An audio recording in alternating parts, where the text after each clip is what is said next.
Welcome back to Don's Life. Welcome to the channel. Thanks for joining today. You may remember that we did some bed lighting in the GMC Sierra AT4 several months ago, but I had to take it out when I installed this brand new retractable bed cover from EGR. So today we're going to install some new light strips from Nightlight and hope it goes a lot simpler. Let's go.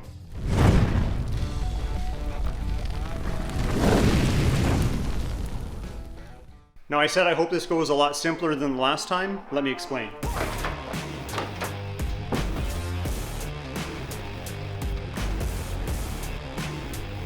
Let's take a closer look at the system that was in here before, because that will help inform how we're going to install the new one. So this is a 3-piece bed light kit from Nightlight, where it gives you an LED strip for the side rail, one for the front of the bed, and then another along that side rail. So that's why I have 3 here. Unfortunately, when we started that install many months ago, these existing cargo lights, they didn't have the juice to power up 3 strips. I was hoping just to tap into these and we'd be good. That wasn't the case, so we had to employ a relay. What does a relay do? Well, this is just a switch that is going to need something to trigger it either on or off, and then it will allow a direct connection from the battery to whatever you're trying to power up. And that would be sufficient to power lights like these. So what we did is exactly that. We hooked this up to the battery. We had one of these wires act as the trigger wire to one of these lights. So when these lights came on, you closed the connection, brought what we needed over to power up these lights. Then when these would turn off, it would cut the connection and they would power down. I'm hoping not to employ this, but we have it if we need to. Now my install is going to be a little bit more complicated than the instruction manuals outline on this kit. On the instruction manual, they simply say, hook up the positive and negative to your battery, hook up each strip to these 2 parts of the harness, and then use your switch to turn it on and off. We could do that. Essentially, we're still doing that, but instead of connecting to the battery, we're connecting to the back of one of these lights. We'll choose this one here. Now, if you're wondering what happens if you do overload them, and that might be the case here, they're going to do exactly what happened last time with the 3 strip. They're just going to blink and then power down. So let's hope it doesn't come to that.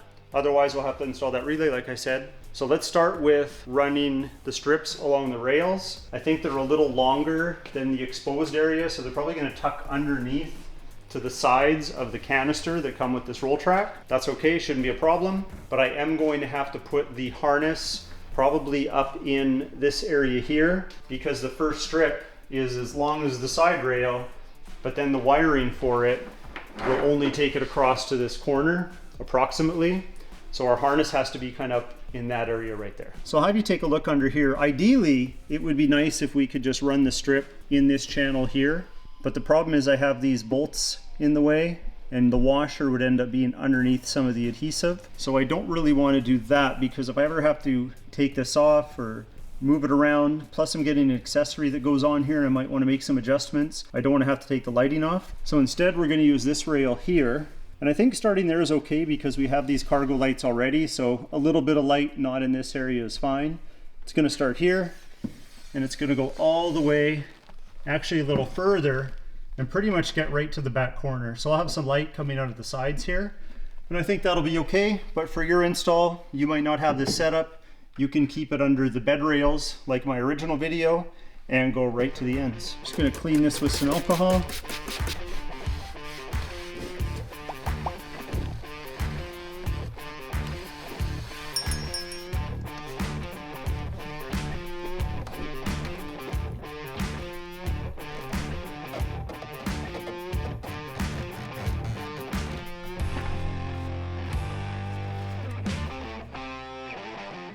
So you may have noticed that I put some clamps at the ends of the LED strips. That's because I didn't pre-flatten them. I just took them out of the box today, and they have this curl to them, which means they want to pull away from whatever they're stuck to. But because it's holding in the middle here already, these clamps should be fine.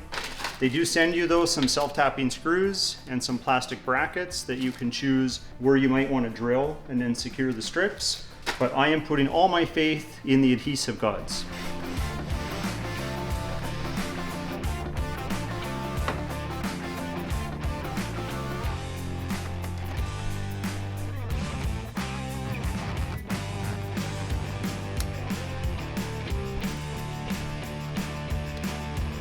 Okay, we have our connections back here, but with this harness, it is not going to make it all the way behind this light. So we are going to take a little bit of the wire they provided and we are going to extend both of these, and then we'll figure out exactly where we're going to hide the wire to get behind that existing light. So I'm going to solder my connections, but I usually like to use heat shrink tubing, but I noticed I don't have any that's small enough for these. So I'm going to stagger my solders, and then I'll use a larger piece of heat shrink tubing that will hold it all nice and tight, but then the two different solders can't come into contact with each other.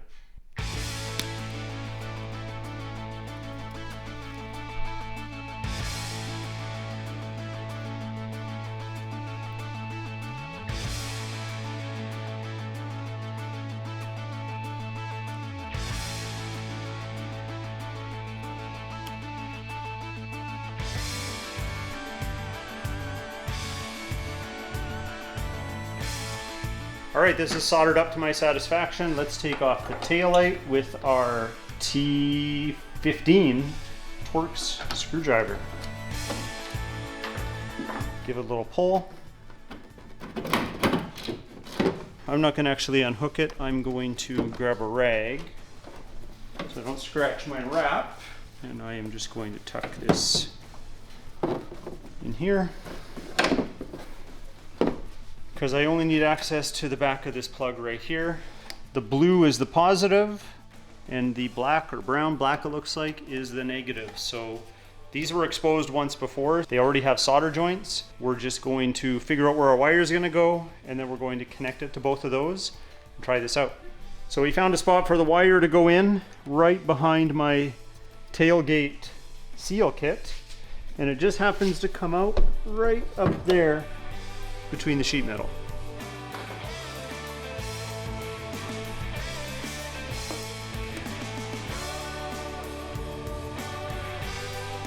So now that this is tucked in there, we're going to see a little bit of this wire here. Unless I back off these bolts from these rails and tuck it up there a little further, I'm not going to worry about that right now.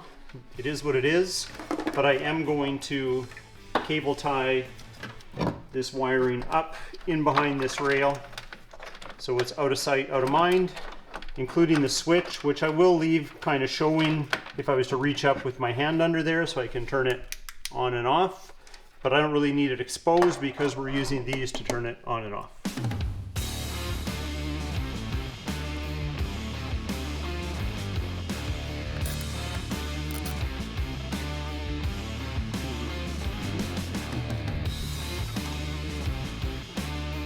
I'll show you what this all looks like cable tied in there. There's actually some holes in the rail conveniently that we can put some cable ties through.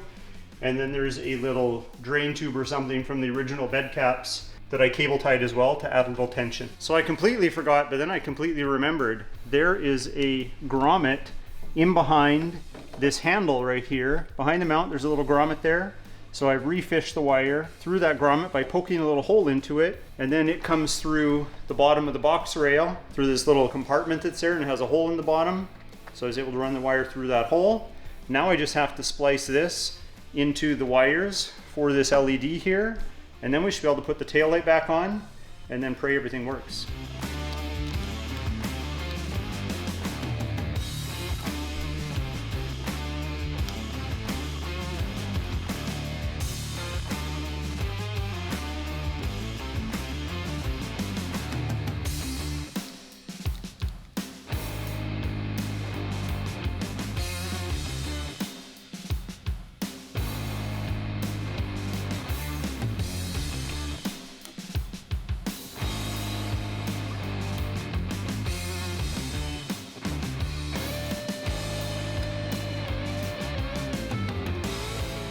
All right, moment of truth, everything's hooked up. Let me explain a couple things first. So most of you are going to just have a cargo light button, which I'll show you in a second. When we push that, it turns on those cargo lights if you have them, and then these LED cargo lights if you have them. Those should both come on. That is what I've used to activate these new lights that I put on under the bed rails.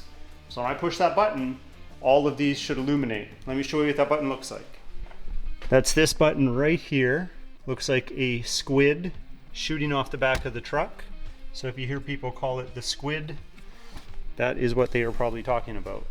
So I'm going to get the camera to go back there. 3, 2, 1, action. I see some lighting. Looks like that worked. Now I'm going to shut it off. Done.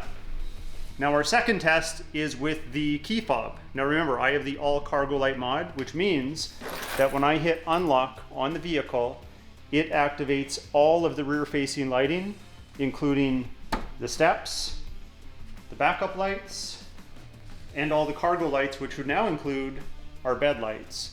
So I'm going to hit unlock. And again, this only works when the ambient light sensor thinks it's dark enough to even bother adding the lighting. If we were out in the bright sun, this wouldn't do anything. But because it's just dark enough in here at the front of the truck, it should work. There we go. So we got all our lighting. I can turn it on 2 different ways. I can use the squid button, or I can use my key fob because of that extra mod that I have from Boost Auto Parts. So let's wait till it's nightfall, take it outside, and see how effective these lights are.